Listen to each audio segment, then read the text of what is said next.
માનસ ગોપનાથ રામકથાના સંવાદમાં પ્રવેશ કરીએ તે પહેલા પુનઃ એકવાર ભગવાન મહાદેવની અને મહેતા નરસિંહની આ પાવન ભૂમિને પ્રણામ કરું છું. આ ભૂમિ પર બેસીને પૂજ્ય આત્માનંદજી બાપુ, પૂજ્ય સીતારામજી બાપુ અહીં સેવા સ્મરણ કરી રહ્યા છે. એ મહત્પાદમાં મારા પ્રણામ. મને દેખાય ન દેખાય એવા કેટલાય સાધુ સંતો, બ્રાહ્મણ દેવતાઓ, ગોસાઈ પરિવારના મહાપુરુષો, સંન્યાસીઓ, ગૃહસ્થ, એ સૌને પણ વ્યાસપીઠથી મારા પ્રણામ. વિધવિધ વિદ્યાના ઉપાસકો, વડીલો, માતાઓ અને નિમિત્ત માત્ર કેવલ મનોરથી પરિવાર અને આપ સૌ મારા શ્રોતા ભાઈ બહેનો, આપ સૌને મારા પ્રણામ. જય સિયારામ, જય ગોપનાથ બાપ. આજ એક વિશેષ કાર્ય વ્યાસપીઠની નજીક થયું અને તે વડીલ મુરબ્બી શબ્દ સાધક બાપલભાઈ ગઢવી એમનું એક પુસ્તક આપણે બધાએ ભેગા થઈને વ્યાસપીઠની સાક્ષીએ એનું બ્રહ્માર્પણ થયું. કારણ કે શબ્દ બ્રહ્મ છે એટલે હું બ્રહ્માર્પણ શબ્દ વાપરું છું. લોકો સુધી તો વાત પહોંચે પણ લોકો કેટલી પકડી રાખે એ ખબર નથી. પણ બ્રહ્માંડ થાય ને બ્રહ્માર્પણ, ત્યારે એ બ્રહ્મ સુધી વાત પહોંચે છે. મનુભાઈ ગઢવી કહેતા હોય કે બોલાયેલો શબ્દ ફરતો ફરતો ફરતો ફરતો પાછો ત્યાં જઈને ઊભો રહે છે. એમ સર્જકનો શબ્દ, કારણ કે આ શબ્દ બ્રહ્મ છે અને એ નીકળતો નીકળતો. તેથી આવા પ્રસંગને, આવા કાર્યોને બ્રહ્માર્પણ કહું છું. એક ગ્રંથનું બ્રહ્માર્પણ થયું. ભાઈ ગિરીશ, એને મેં પહેલી વાર કાલે સાંજે બોલતો સાંભળ્યો, ગાતો સાંભળ્યો. બાકી બિલકુલ મૌન મેં આ છોકરાને જોયો છે, રાખ જોયો છે. અને એને કામ હોય તો એ કહી ન શકે એવો શાંત સ્વભાવનો આ જણ છે. પણ બાપુએ તો જ્યારે હું ન જઈ શક્યો, બાપુએ એમનું લોકાર્પણ કરેલું. પણ આજે બહુ સારો યોગ કહેવાય કે આવા સ્થાનમાં એક ગ્રંથનું બ્રહ્માર્પણ થયું. એને એક સાધુ તરીકે વધાવું છું. ખૂબ ખૂબ પ્રસન્નતા વ્યક્ત કરું છું. છોકરાઓએ આવા જ તર્પણ કરાય. શ્રદ્ધા શ્રાદ્ધ કરીએ તો ખીર તો કાગડા ખાઈ જાય, પણ આવું કરીએ ને તો આપણા બાપ દાદા હાથ કાઢે બહાર કાઢે. એટલે આવું અમે નહીં લઈએ. આજ બાપલભાઈ ગઢવીની ચેતના બહુ જ પ્રસન્ન થતી હશે. એવા અનુભવને અવગણી ન શકાય. અને મારા એમની સાથેના 60 વર્ષ પહેલાના બધા પ્રસંગો છે. મેં કાલે ગિરીશને કહ્યું, પછી તો અમે મળતા રહ્યા શબ્દને નાતે, આ બધા સર્જકોના સર્જનને નાતે, એમની કોઠા સૂઝને નાતે. શબ્દ બે રીતે આવે બાપ, કાં તો ઉપરથી આવે અને કાં તો નીચેથી આવે. ઉપરથી આવીને કંઠમાં આવે અને કાં તો કોઠામાંથી નીકળીને કંઠમાં જાય. આ શબ્દની બે ગતિ છે. આવા જે કવિઓ છે એને શબ્દો કોઠામાંથી આવ્યા છે અને કંઠ સુધી એને યાત્રા કરી. અને કોઠામાંથી નીકળેલો શબ્દ કંઠ સુધી પહોંચે, પછી એને વૈકુંઠ દૂર ન હોય. પછી વૈકુંઠમાં પ્રવેશ કરે છે. એને પ્રવેશ કર્યા પછી શાસ્ત્રના નિયમ પ્રમાણે યદ ગત્વા ન નિવર્તન્તે, ત્યાં ગયા પછી પાછું ફરવું નથી પડતું, એવી જગ્યાએ શબ્દ કવિનો પહોંચે છે. તો બાપલભાઈની કવિતાથી, એની વાર્તાથી, એના દોહાઓથી, એમની સાથે બેસીએ ત્યારે ખબર પડે કે આ માણસમાં કેટલું હતું. મેં કહ્યું કાલે કે 60 વર્ષ પહેલા, 65 વર્ષ પહેલાની વાત કરું, હું ઊંચડી આવેલો એક શિક્ષકને ત્યાં રાત રોકાયો. પછી બીજે દિવસે મારે તલગાજડા જવું હતું, ત્યારે મેં ગઈકાલે પણ આ BMT ટ્રેનને યાદ કર્યું કે નાની ટ્રેન જે અમારી, એમાં તલગાજડા પણ ફ્લેગ સ્ટેશન, એમાં હું મંગેળાથી બેસવા ગયો. ફ્લેગ સ્ટેશન છે મંગેળા, ત્યાંથી હું બેસવા ગયો અને ત્યાં બાપલભાઈ બેઠા. એટલે પતરાની છાપરી હોય અને ટ્રેનમાંથી ટિકિટ લેવાનું હોય. સ્ટેશન મોટું હોય તો ટિકિટ સ્ટેશનમાં મળે, પણ ફ્લેગની ઓલી ત્યાં તો પછી ટ્રેનમાં ચડીને જ આપણે ટિકિટ લેવાની હોય. તો બાપલભાઈ બેઠા હતા અને એને 2 વાત, 1 કલાક અમે બેઠા ટ્રેનની રાહ જોઈને અને ઘણી ઊંડી વાતો કરી. પણ એને 2 વાત મને પૂછી, એ મારે અત્યારે કહેવી. એક, એમણે એમ પૂછ્યું કે બાપુ, રામચરિત માનસમાં આતંક શબ્દ છે? એક કવિને આતંકના ભણકારા 60 વર્ષ પહેલા સંભળાય છે. આ શબ્દ નહીં હોય તો આવશે. આ શબ્દ જ નહીં આવે, આવું કરનારા એ શબ્દને ચરિતાર્થ પણ કર્યો છે. આતંક મચાવ્યો. અને બીજો પ્રશ્ન પૂછ્યો, આતતાઈ શબ્દ છે? મેં કહ્યું આતતાઈ શબ્દ ગીતાનો બહુ પ્રસિદ્ધ શબ્દ છે. આતતાઈ અને આતંકવાદ જે છે એ આતતાઈઓના જ લક્ષણ ધરાવે છે. એના જે 6 લક્ષણો શાસ્ત્રમાં આતતાઈના, એ તમામ આતંકવાદીઓ પાસે હોય છે.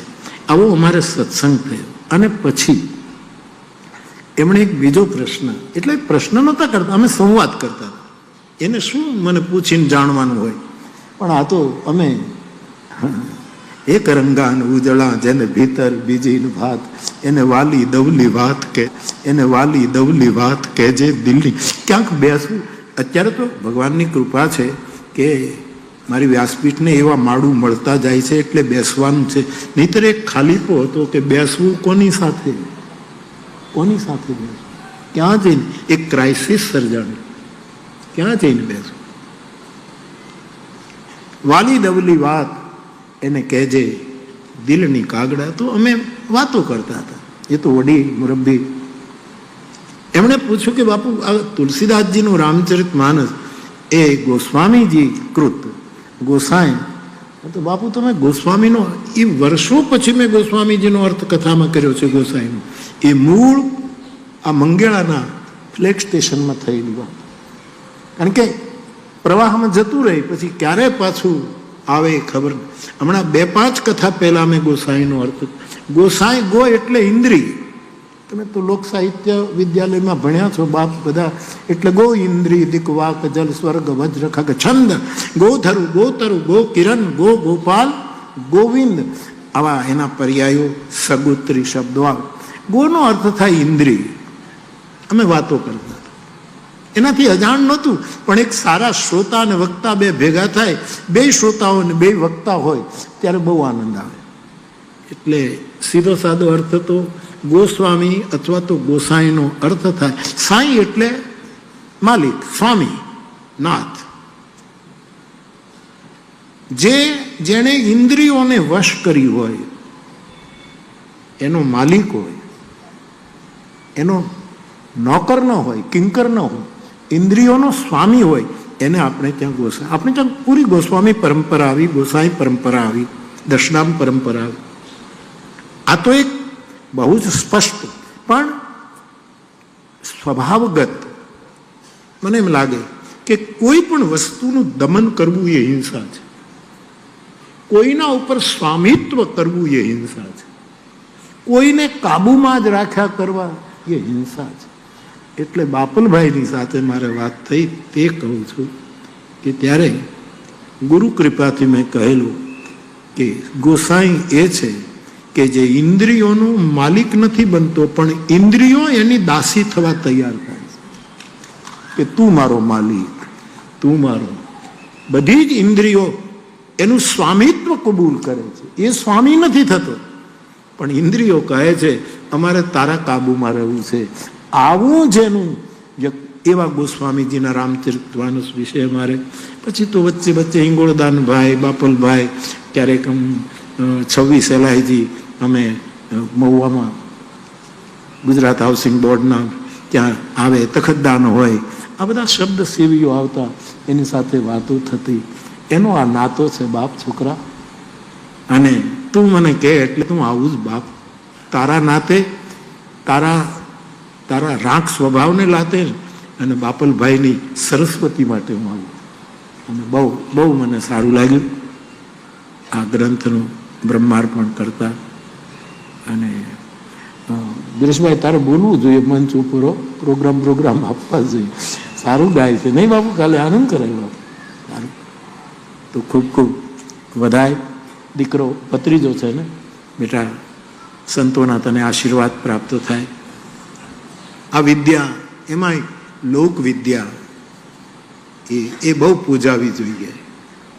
લોક વિદ્યાનું બહુ સન્માન થવું જોઈએ. વેદ વિદ્યા, અધ્યાત્મ વિદ્યા, યોગ વિદ્યા, આપણે ત્યાં કેટલી વિદ્યાઓ છે, પણ એમાંની જે આપણી આ લોક વિદ્યા, જે કોઠામાંથી કંઠ આવે છે અને વૈકુંઠ સુધીની યાત્રા કરાવે, એવી આ લોક વિદ્યાના આ બધા વાહકો, એનું સ્મરણ કરીને પણ મને આનંદ થાય. અને એટલા માટે હું આમ બીજી વસ્તુનું બહુ લોકાર્પણ કરવાનું બહુ હા ન પાડું. હા એટલે ન કરું, એમ કહું કે તમારા સ્થાનમાં રાખો ને, મારો સમય લઈને પછી આપણે ત્યાં કરશું, તમારા બધા ભેગા થાય. પણ આવા શબ્દની સાધના જ્યાં થઈ હોય, એને જેમાં શબ્દ બ્રહ્મ ભર્યો છે, એની બાજુમાં ઊભા રહી અને એનું બ્રહ્માંડ પણ કરવાનું ગમે. એટલે મારી પણ બાપલભાઈ ગઢવીની આ લોક ચેતનાને મારા જય માતાજી, જય સિયારામ, જય ગોપનાથ. કેટલો મોટો સમર્થ સર્જક અહીંયા થયો. આ મેં તો આ મહેતાના ભૂમિ ઉપર આ બધું થયું. એટલે જે બેટા આપણે તારીખ નક્કી કરી ન ગોઠવાણું, પહેલી વખત હું ન આવી શક્યો, પણ અહીંયા જ થવાનું છે. નહીતર કેમ થાય? જોગ લગન ગ્રહવાર તિથિ સકલ ભય અનુકૂળ. આમાં યોગ લગન ગ્રહવાર તિથિ બધું અનુકૂળ થાય ત્યારે અમુક સમય રાહ જોતો હોય છે, કાળ રાહ જોતો હોય છે કે ક્યારે આ સમર્પિત. તો હું મારો બહુ રાજીપો વ્યક્ત કરું છું. બાપુ થોડાક મોડા આવ્યા, નહીં તો બાપુના હાથે એમણે પહેલી વાર કર્યું. મેં કાલે જ કીધું કે બંને બાપુના હાથે આપણે કરાવશું. બાપુ થોડા, પણ આપે સૌએ આ પ્રસંગને ખૂબ શાંતિથી, તો એના માટે ખૂબ ખૂબ ધન્યવાદ. હવે 2-3 વાતો છે, ત્યાંથી કથામાં શરૂ કરું, પણ હવે ટ્રેક બદલું એના પહેલા 2 મિનિટ હરિનામ કીર્તન કરી લઈએ, પછી હું મારો ટ્રેક બદલું, પછી હું કરું. બેટા જવું હોય તો જાજો, બેસવું હોય તો બેસો. હા, તો જે અનુકૂળ હોય બસ. અને આવતા રહેવું તલગા જરડા.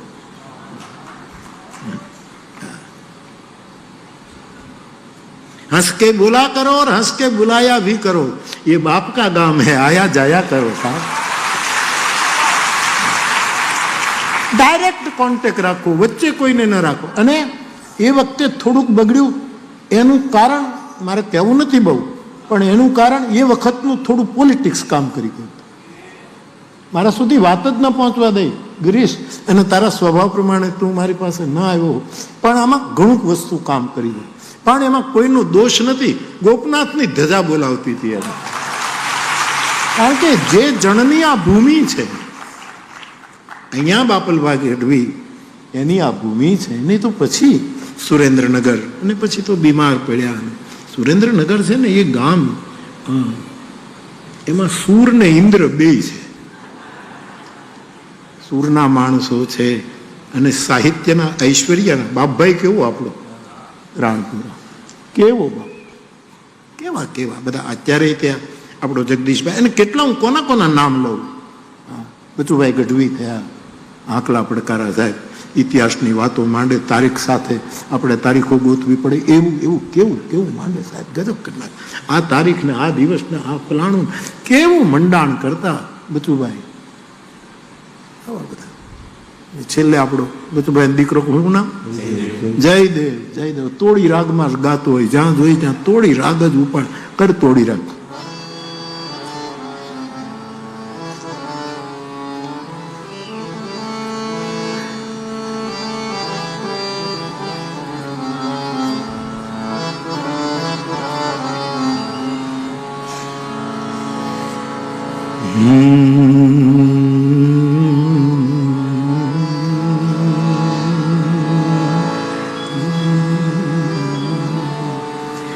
એક માણસને નરસિંહ મહેતા માટે લખ્યું, મીંઢો ગણવા.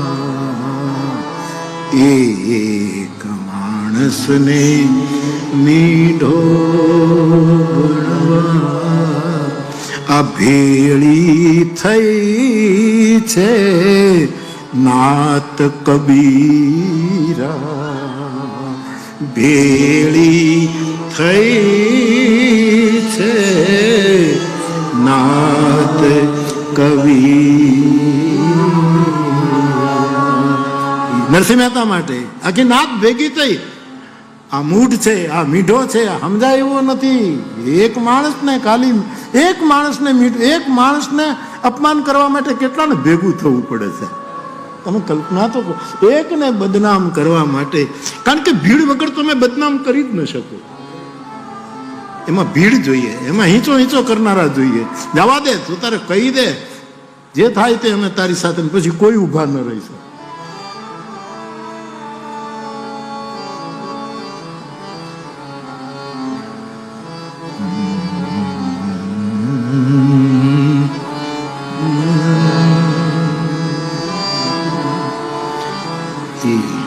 જયદેવનું તોડી રાગ આમ મગજમાં ગમ્યા કરે, બહુ સરસ.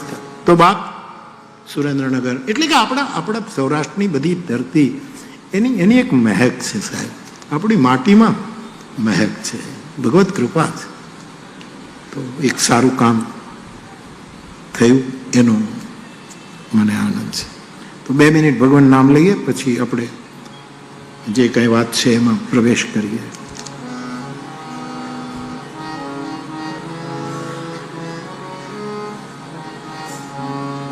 ચલ,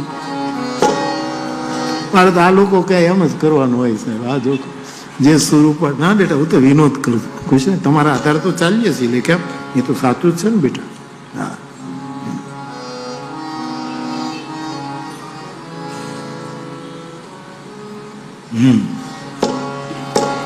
હરિ બોલ, હરિ બોલ, હરિ બોલ, હરિ બોલ, હરિ બોલ,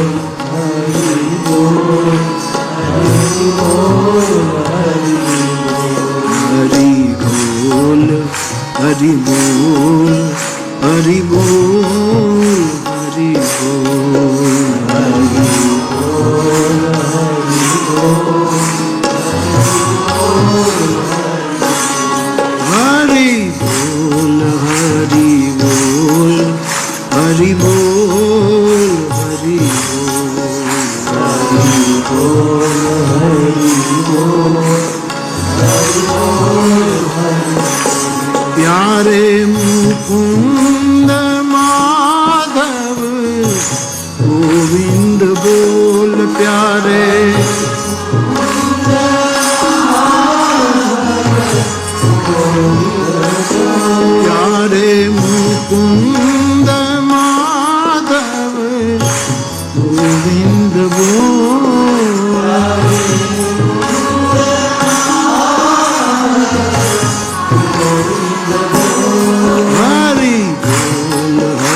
એક બાત એક હિન્દી ભાષી ભાઈ પૂછે છે કે બાપુ નરસિંહ મહેતાની મૂર્તિ જે અહીંયા બિરાજે છે એ મૂર્તિ મૂળ મહેતાજીની જ મૂર્તિ છે કે કલ્પના છે?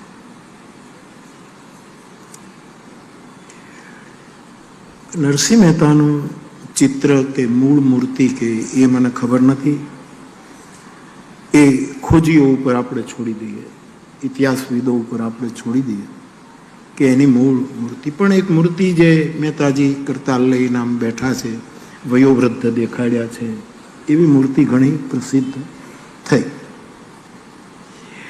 નરસિંહ મહેતા એવોર્ડ શરદ પૂનમની રાતે અહીંયા અપાયો, આદ્ય કવિ નરસિંહ મહેતા એવોર્ડ. એમાં પહેલા જાણે છે કે જ્યારે એવોર્ડ આપતા ત્યારે એમાં નરસિંહ મહેતાની એ પુરાણી જે એકદમ વૃદ્ધ છે અને મહેતાને ઘડપણ આવેલું, એણે એના પદોય લખ્યા છે કે મને ઘડપણ આવ્યું છે, એવું પદ પણ એણે, એટલે એણે ઘડપણે અસર તો કરી છે. પણ મારે ને જયભાઈ વસાવડાને વાત થઈ અને જય વસાવડાએ મને કીધું કે બાપુ આ ઘરડા નરસિંહ મહેતા છે ને એને જુવાન કરી દેવા જોઈએ, આ મૂર્તિ હાવ વળી ગયા છે ને ભક્તિ તો જુવાન જ હોય.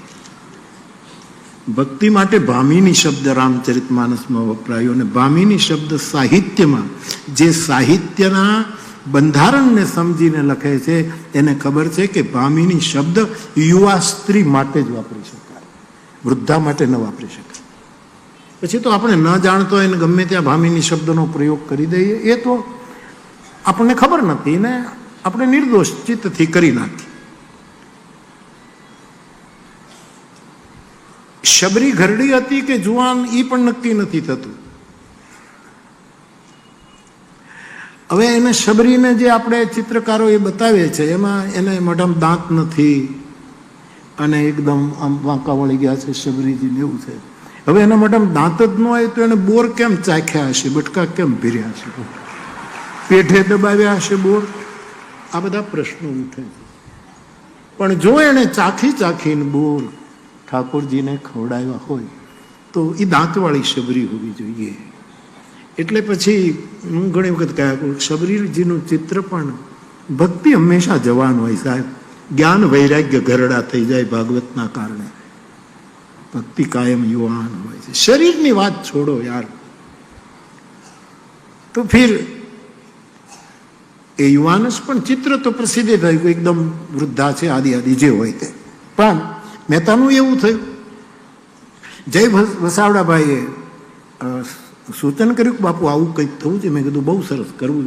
પછી એણે એક ચિત્રકાર પાસે એક ચિત્ર બનાવડાવ્યું કે જેમાં નાચતો ગાતો નરસૈયો નિત્ય યૌવનમાં હોય એવું ચિત્ર આ જે અત્યારે જો તમને સ્ક્રીન ઉપર બતાવે છે એ પછી એવોર્ડમાં આપણે તો આ બધું આપણું કલ્પ જો ભાઈ ભાગવતમાં 8 પ્રકારની મૂર્તિનું વર્ણન છે, એમાં એક મનોમયી મૂર્તિનું પણ છે. નરસિંહ મહેતાના માટે જ્યારે આપણે પૂછ્યું છે ત્યારે હું કહીશ કે 8 પ્રકારની મૂર્તિ પ્રતિમાનું વર્ણન ભાગવતકારે કર્યું છે. શૈલી, દારૂમયી, લેપ્યા, લોહી, લેખ્યા, સૈકતી ચ, મનોમયી, મણિમયી પ્રતિમા અષ્ટધા વિધા સ્મૃતા. આવો એક શ્લોક ભાગવતમાં છે. ભાગવતકારોને ખબર છે 8 પ્રકારની મૂર્તિ હોય પ્રતિમા. એમાં પહેલી મૂર્તિ માટે લખ્યું શૈલી, પથ્થરની મૂર્તિ.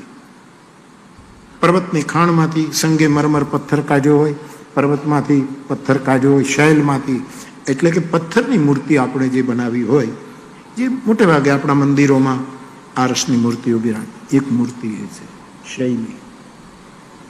હવે નરસિંહ મહેતાની મૂર્તિ કે પહેલા એનું કોઈ રેખાચિત્ર હતું કે મને ખબર નથી, એ વડીલો આપણને બતાવી શકે. ઇતિહાસવિદોને આપણે પૂછવું જોઈએ, નરોત્તમ બાપા પલાણને પૂછવું જોઈએ, નગીન બાપાને પૂછવું જોઈએ, પણ નગીન બાપા રહ્યા નહીં. આ બધા ઇતિહાસના શોધકો છે, એ આપણને વધારે કહી શકે.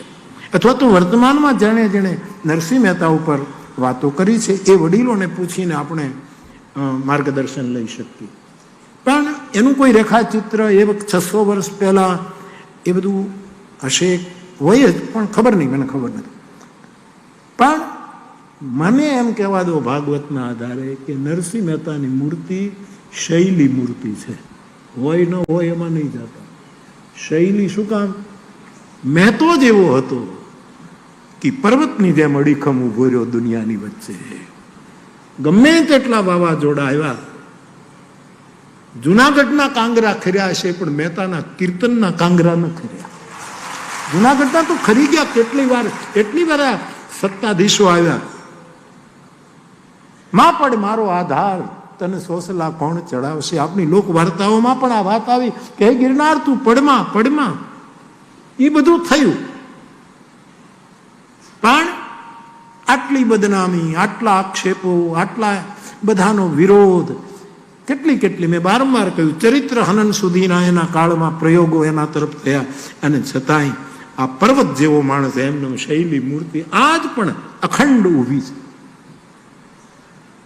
આજકાલ આપણી મૂર્તિઓને તોડવાના પ્રયત્નો પણ બહુ ચાલે છે. ગિરનારમાં હમણાં ગોરખનાથ ભગવાનની એક મૂર્તિ તોડી નાખવાની, આવી પ્રવૃત્તિઓ કારણ વગરની લોકો ઉંબાડિયા કરે છે. લેવા દેવા કારણ વગરનો એક સમરસતા તોડવાના જે વિચારો થાય છે, આવું ન થવું જોઈએ. પણ કદાચ કોઈ મૂર્તિ તો તોડી જ નાખે, પણ મારે સમઢિયાળા જવું પડશે. શૈલી મૂર્તિ કોને કહેવાય? મેરુ રે ડગે પણ મનડાન ડગે મરને એ જી ભાંગી રે પડે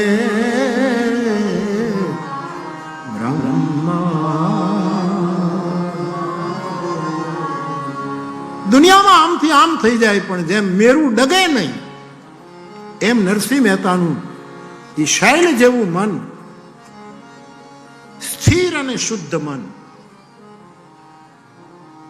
ઘણાના મન સ્થિર હોય પણ શુદ્ધ ન હોય તો ક્યારે ગોથું ખાઈ જાય. કાલે ગિરીશભાઈ બાપુલભાઈના 2-4 દોહા કે પરાશરનું શું થયું, ફલા કેવા દોહા, કેવા બહુ સુંદર દોહા કયા બાપુલભાઈ, કે મોટા ભા જે હતા, મોટા ભા, એ આમ ગણતરીની ઘડીઓમાં જેમ સ્ખલન થયું, પતન થયું પોતાના સ્થાનથી. એમાં પુરાણોના દ્રષ્ટાંતો આપ્યા, પરાશર, વિશ્વામિત્ર, આ તે બધાના દ્રષ્ટાંતો આપ્યા. મેં તો એમને રહ્યો, શૈલી મૂર્તિ છે, મને બીજી ખબર નથી. ભાગવતના આધારે પરમ વૈષ્ણવ છે. મેં તો ગમે તે થાય.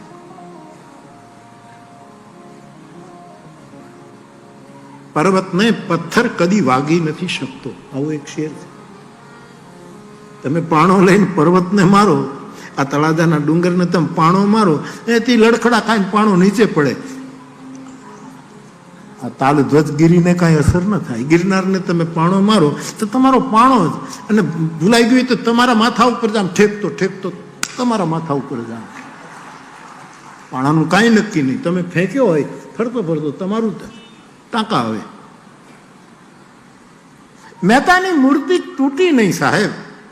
કોઈ સ્થૂળ મૂર્તિને તોડી નાખે કોઈ ના સમજ લોકો, એની વાત જુદી છે, આપણા દેવદેવીઓની મૂર્તિઓ. પણ મેં તો 600 વર્ષ પછી આજ એમને અડીખમ ઉભો છે. એટલે મારે તો એ રીતે આ તો પૂછ્યું એટલે ભાગવત સ્મરણમાં આવે છે. શૈલી, લોહી, મૂર્તિનું બીજું સ્વરૂપ ભાગવતકારે બતાવ્યું. લોહી એટલે ધાતુની, 3 ધાતુ. આમ તો પંચધાતુની મૂર્તિ પણ આપણે સ્વીકારીએ છીએ, પણ મૂલતઃ 3 ધાતુ. કાં તો તમે લોખંડની મૂર્તિ કરો, કાં તો સગવડવાળા હોય તો સોનાની મૂર્તિ બનાવે, અને કાં તો તાંબુ પવિત્ર ગણાય. તાંબુ હંમેશા પવિત્ર આપણે માનીએ છીએ. એની મૂર્તિ આપણે ત્યાં બનાવીએ છીએ. હવે આ 3 ધાતુની વાત કરું તો નરસિંહ મહેતાને કેમ લાગુ? આ તો તમે પૂછ્યું એટલે હું આ રસ્તે ચડ્યો લે. મારે તો આજે શિવજીના વિવાહ કરવાના છે અને રામ ભગવાનનો પ્રાગટ્ય કરવાનો, પણ અહીંયા આવ્યા પછી કાંઈ હરખું હાલતું જ નથી સાહેબ. અને બીજી રીતે કહું તો અહીંયા જ હરખું હાલે છે, બાકી ક્યાંય હરખું હાલતું જ નથી. આ સિવાય ક્યાં બધું હરખું હાલે છે? આ માર્ગે જે ચડશે ઓહો, એને આઠે કોર આનંદ. ખદ્દાન કહે મોજમાં રહેવું, મોજમાં રહેવું, પણ ખાલી ખાવું પીવું લહેર કરવું નહીં. અગોચર અલખ ધણીની પાછી ખોજમાં રહેવું, કંઈક કરતા. તો બાપ લોઢા માટે આપણે ત્યાં એમ કહેવાય કે લોઢામાં લકીર, બરાબર ને? આપણા સાહિત્યમાં પણ એમ કહેવાય કે ભાઈ 3 જગ્યાએ તમે લકીર કરો, એમાં લોઢાની લકીર વધારે ટકે. હા બેન, શું તારે બાપા? બેસજે મારો બાપ, બેસે દીકરા, બેસજે. હા બેટા બેસજે, હા દીકરા બેસજે મારા બાપ. આ લોકો છે ને વચ્ચે ઉભા થઈને મને કીર્તન કરવાનો મોકો આપે છે. હરી વિક્ષેપ પણ હરિભજન કરાવે. હરી બેન, તારે કઈ કામ હોય ને તો હું જયારે જાઉં ને બેટા ત્યારે ગાડી પાસે ઉભી રહેજે. આટલા માણસોની વચ્ચે તો કઈ પૂછે જરા વિક્ષેપ થશે કે ક્ષમા કરજે બેટા.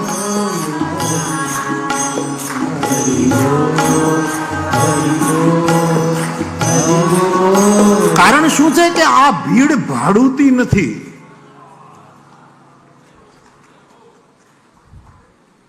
આ એક ભાવ જગતની ભીડ છે.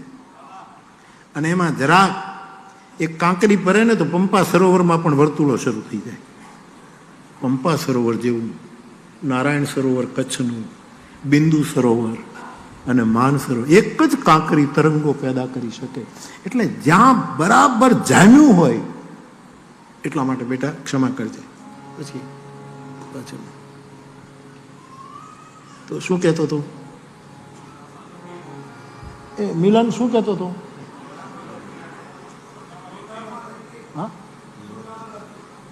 લોઢામાં લકીર. 3 જગ્યાની લકીર આપણે ત્યાં કહેવાય.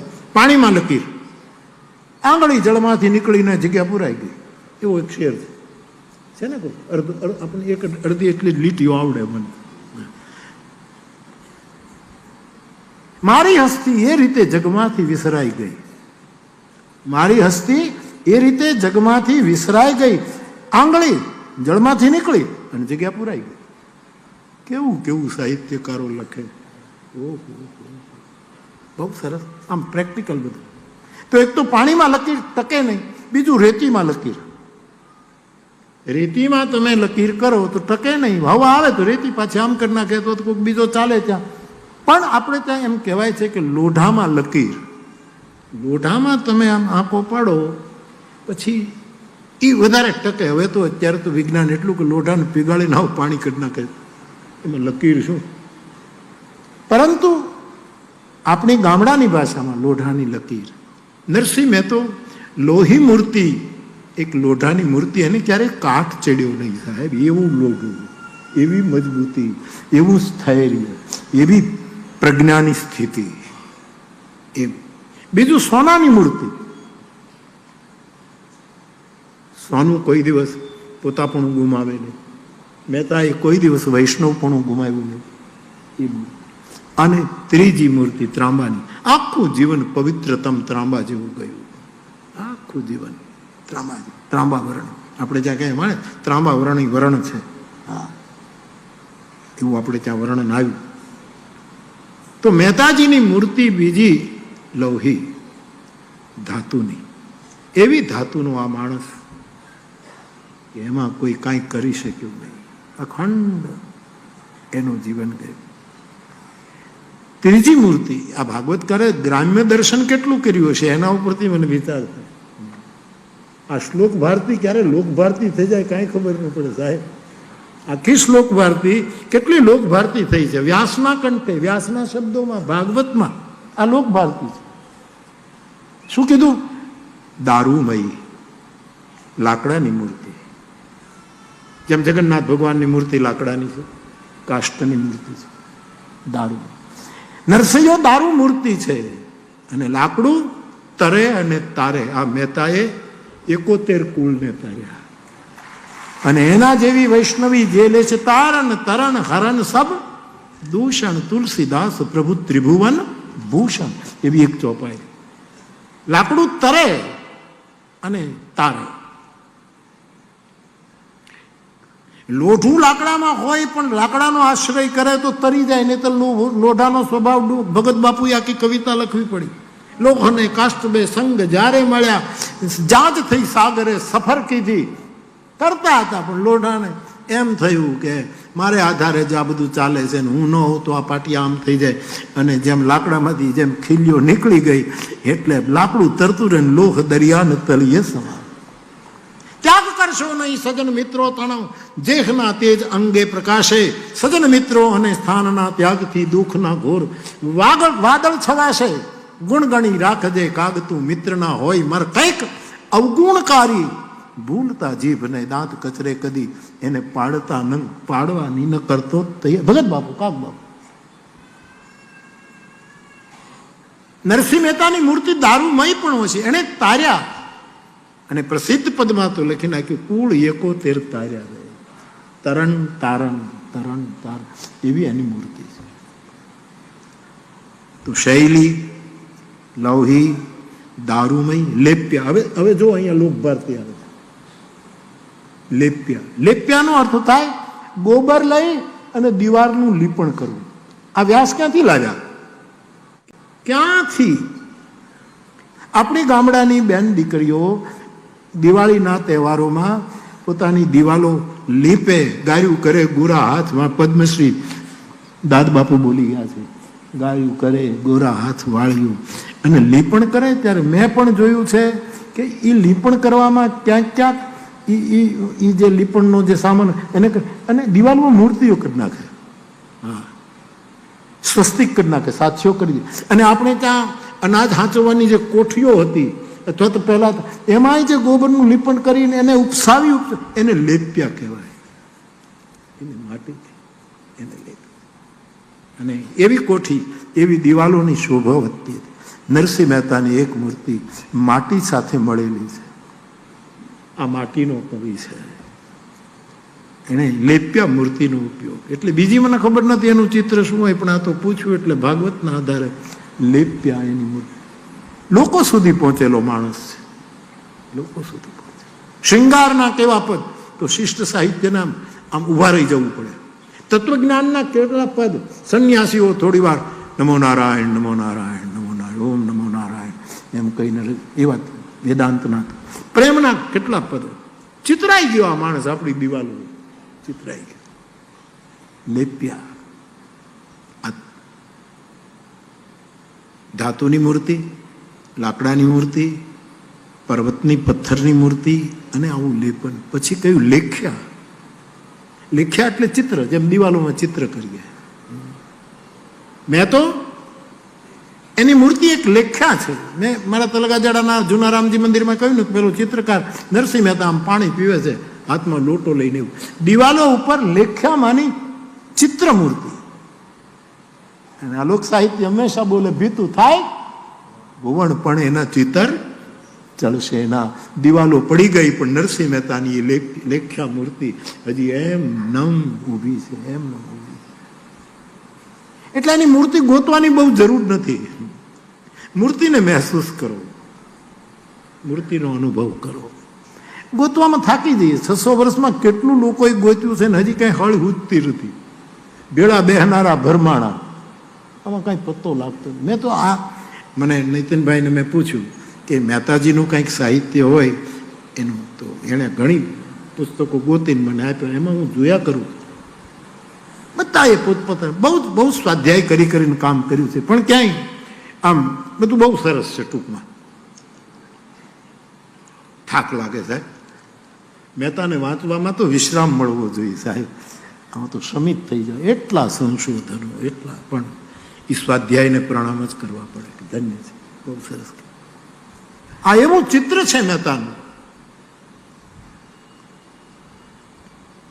અને રાસમાં હાથ બળતો, મશાલ બળતી બળતી પેલું પૂરવાનું ભૂલી જાય ને હાથ બળવા માંડે. નરસિંહ મહેતા નહીં, મેં એવોર્ડ વખતે કહ્યું કે પૂર્ણિમાનો ચાંદો હોય ત્યારે મશાલ કરવાની શું જરૂર હતી?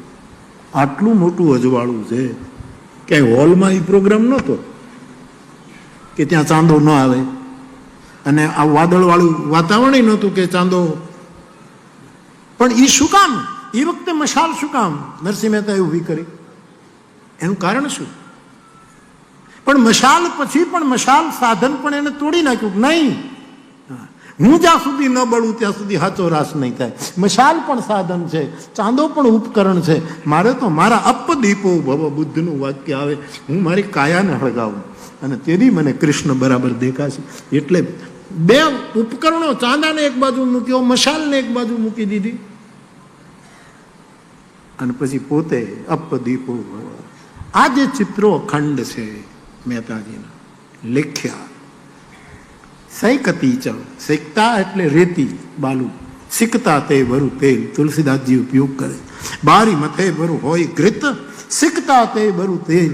બિનુ હરિભજન ન ભવ યહ સિદ્ધાંત આપે. આવું સિકતા એટલે રેતી. આ દરિયાના કિનારે જે રેતી છે એ રેતી. મહેતાની આપણે રેતીની મૂર્તિ નથી બનાવતા. માણસ રેતીની બાલુની મૂર્તિ કરે. મેં કેટલા શ્રાવણ મહિના શિવજીનું શિવલિંગ રેતીનું બનાવી અને એની પૂજા મારા નાનપણમાં દરેક શ્રાવણ મહિનામાં કરી છે. રેતીનું આપણે ભેની કરીને શિવલિંગ કરીએ આપણી રીતે, અને પછી ખરી ન જાય, સાંજ સુધી બેસવું પડે એની પાસે. ખરી ન જાય એટલે માટી લઈ અને માટીનું એના ઉપર લીપણ કરીએ એટલે સાંજ સુધી ખરે નહીં. અને આવળ બાવળ કરણના જે ફૂલો એના ઉપર ચડાવીને આપણે આપણી રીતે આપણે રેતીની મૂર્તિ, બાલુની મૂર્તિ. એમ કહે છે કે રેતી હોય એમાં આપણે ચાલીએ તો એ બહુ પગલા આપણા રહે નહીં. દરિયો આમ ભરતી આવે એટલે રેતીમાં આપણા પગલા ઘૂસી નાખે. પણ મહેતાના પગલા એવા રેતીમાં કે બગલા તો ઉડી જશે આકાશે, પણ પગલા એના પડ્યા રહેશે રે લોલ. બગલા તો ઉડી. આવી રૂડી સરોવરની પાળે, ભગત બાપુ ગાતા, આવી રૂડી સરોવરની પાળે કે બગલા રૂડા બે બેઠા. બગલા તો સમય આવે ઉડી જશે, પણ આમની શેકતી મૂર્તિ પણ આજ અમારી આપણી પાસે છે. એના પગલા ભૂસાયા નથી. અને જે અભિમાનમાં ઊંચા હાલે એના ક્યાંય પગલા પડતા નથી. ભૂસાવાનો તો આપણે મહેનત જ ન કરવી પડે. એના નીચે પગલાની છાપ હોય તો મિટાવવાની કોઈ, પણ એ તો અભિમાનમાં મારી આ સ્થિતિનું આમ, એના તો કાંઈ પગલા પડતા જ નથી. મેં તો ધરતીનો માણસ છે. અને તળાજાથી ગોપનાથ આવીને રેતીમાં એણે પગલા પડ્યા છે અને એ પગલાના સ્મરણમાં ગોપનાથમાં કથા શરૂ થઈ છે સાહેબ. હજી પગલા આપે, હજી પગલા આપે, હજી પગલા. એની સૈકતી મૂર્તિ છે, પથ્થરની મૂર્તિ, ધાતુની મૂર્તિ, લીપણની મૂર્તિ, ચિત્રમાં હોય એવી મૂર્તિ, દારૂમય લાકડાની મૂર્તિ, રેતીની મૂર્તિ, મનોમયી. આપણે અમુક ભગવાનના સ્વરૂપો જોયા નથી. આપણા મનમાં જે સ્વરૂપ ગમી જાય એ આપણી મૂર્તિ. કે મને આવો હનુમાન, મને આ હનુમાન ગમે એટલે મારા માટે એ મનોમય મૂર્તિ. ઘણાના હાથમાં ગદા લઈને તોફાન કરતો એ જ હનુમાન ગમે, એની એ મૂર્તિ મનોમય મૂર્તિ. આપણે આપણા સદગુરુ અથવા તો બુદ્ધ પુરુષોની મૂર્તિ પણ આપણા મનોમય કરતા હોઈએ છીએ. મારા મનને આ ગમે છે, મારા મન. આવી ભાગવત વ્યવસ્થા. નરસિંહ મહેતાને કદાચ મારે ને તમારે વધારે મૂર્તિને યાદ કરવી હોય તો આપણે આપણી રીતે મનોમય મૂર્તિ ઊભી કરવી પડશે. કે અમારો મેં તો આવો, અમારા મનમાં જે વસ્યો એવો, અમને જે લાગ્યો એવું. તો મનોમય. અને છેલ્લી મૂર્તિ ભાગવતકાર કહી મણિમય મૂર્તિ. મણિમય. રામાયણમાં આમ લખ્યું છે, રામ નામ મણિ દીપ ધરું. મણિરૂપી અજવાળું આપતો મણી ઘરમાં ઉંબરા ઉપર મૂકો, ઓરડામાં મૂકો તો ઓસરીમાં અજવાળું ન, ઓસરીમાં મૂકો તો અંદર, પણ જો ઉંબરા ઉપર મૂકો તો તુલસી ભીતર બાહિરો, અંદર અને બહાર બંને જગ્યાએ. આ નરસિંહ મહેતાએ ની એવી મણિમય મૂર્તિ છે કે આપણને અંદરથી પણ અજવાળા આપ્યા અને બહારથી પણ અજવાળા આપ્યા, આપણને ચારે બાજુથી રોશન કર્યા આ મહાપુરુષે. એટલે 8 પ્રકારની મૂર્તિ ભાગવતકારે જે બતાવી એના આધારે. બાકી આપે જે પૂછ્યું એમાં એનું મૂળ રૂપ